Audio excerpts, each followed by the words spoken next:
آقا کریم نے صفوں کو سیدھا کرنے کی تلقین کرتے ہوئے کہا کہ مت سمجھنا کہ میں صرف آگے دیکھ رہا ہوں، میں آگے بھی دیکھ رہا ہوں، میں پیچھے بھی دیکھ رہا ہوں، تمہارے رکوعوں کو بھی دیکھ رہا ہوں اور دلوں میں پیدا ہونے والے خشوعوں کو بھی دیکھ رہا ہوں۔ یہ حضور کی نظر کا کمال ہے۔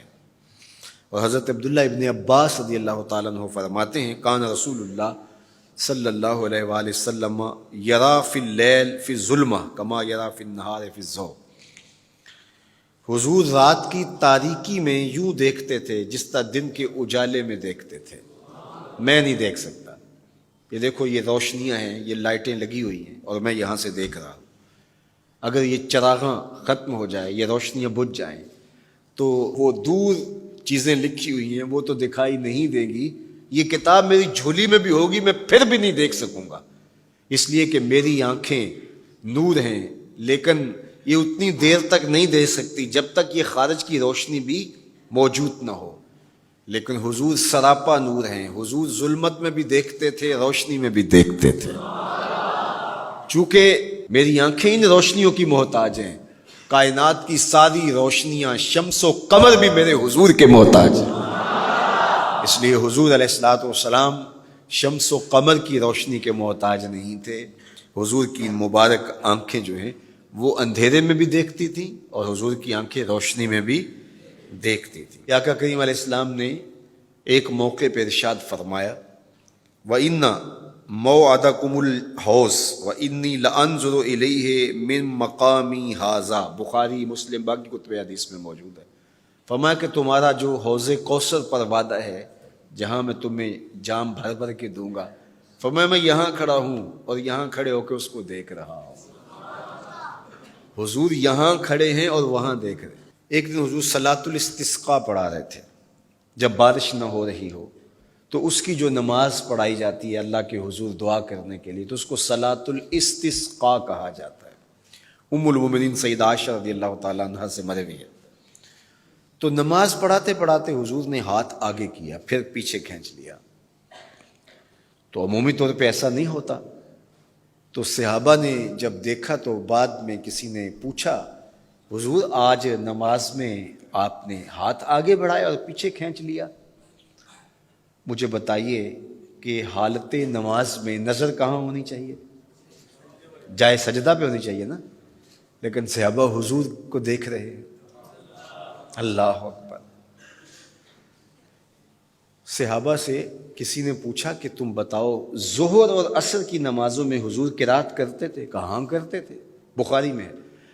تمہیں کیسے پتہ ہے کرتے تھے؟ کہا نحن نعلم باضطراب لحیتہ، ہم حضور کی مبارک داڑھی کی جنبش سے اندازہ کرتے تھے کہ قرات ہو رہی ہے۔ معلوم ہوا نماز بھی چلتی رہتی تھی، رخ محبوب کی دید بھی ہوتی رہتی تھی۔ اور اقبال کہتا ہے شوق تیرا اگر نہ ہو میری نماز کا امام، میرا رکوع بھی حجاب میرا سجود بھی حجاب۔ اللہ اکبر۔ تو حضور نے ہاتھ آگے بڑھایا اور پھر کھینچ لیا۔ پوچھا گیا حضور یہ آج نماز میں ایک نئی چیز ہم نے دیکھی، آپ نے ہاتھ آگے بڑھایا پھر کھینچ لیا؟ فرمایا ہاں، جنت میں کھجوروں کا ایک خوشہ لٹک رہا تھا، میں اس کو توڑنے کے لیے ہاتھ ڈالا تھا پھر میں نے چھوڑ دیا، اور اگر میں توڑ لیتا تم قیامت تک کھاتے رہتے ختم نہ ہوتا، لیکن میں نے کہا نہیں چلو پھر قیامت کو ہی صحیح۔ اب حضور کھڑے کہاں ہیں؟ مدینہ المنورہ میں، اور جنت کہاں ہے؟ سدرۃ المنتہا سے اوپر۔ سرپٹ گھوڑا دوڑے اور تیز رفتار گھوڑا، تازی گھوڑا، 500 سال دوڑنے کے بعد پہلے آسمان تک پہنچے، پھر اتنی موٹائی آسمان، پھر دوسرا آسمان، پھر تیسرا آسمان، درمیان میں پھر خلائیں بھی، پھر وہاں سے 7 آسمانوں کے بعد کہیں سدرۃ المنتہا۔ اور قرآن بتاتا ہے کہ جنت بھی سدرۃ المنتہا کے پاس ہے، پھر آگے جنت، اور جنت کے جو درخت ہیں وہ 70,000 سال کی اونچائی پر ہیں، وہاں لٹکتی ہوئی کھجوروں کے خوشے، اور حضور علیہ السلام نے یہاں کھڑے ہو کے ہاتھ بڑھایا اور وہاں حضور کا ہاتھ پہنچ گیا۔ یہ ہاتھ کے پہنچنے کی منتہا نہیں ہے، ضرورت یہاں تک کی تھی لہٰذا یہاں تک پہنچا، اگر ضرورت اس سے آگے کی ہوتی تو آگے بھی پہنچ جاتا. تو حضور کا ہاتھ یہاں سے یہاں تک پہنچا.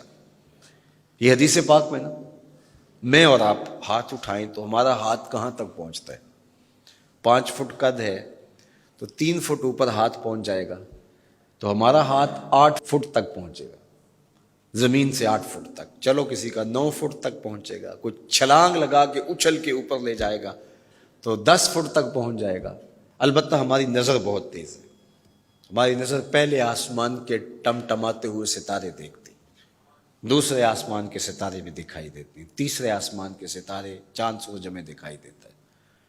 ہمارا ہاتھ 3 فٹ تک یا 10 فٹ تک پہنچتا ہے، نظر تیسرے آسمان تک پہنچتی ہے، اور جس کا ہاتھ جنت تک پہنچتا ہے اس کی نگاہ کہاں تک پہنچتی ہوگی، اس کی نظر کا کمال کیا ہوگا.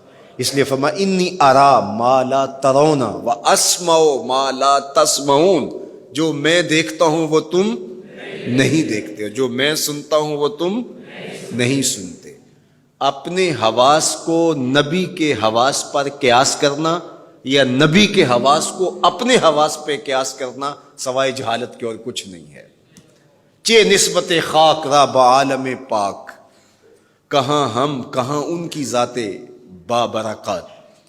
اس لیے فرمایا انی ارا ما لا ترون واسمع ما لا، جو میں دیکھتا ہوں وہ تم نہیں دیکھتے، اور جو میں سنتا ہوں وہ تم نہیں سنتے. اللہ اکبر.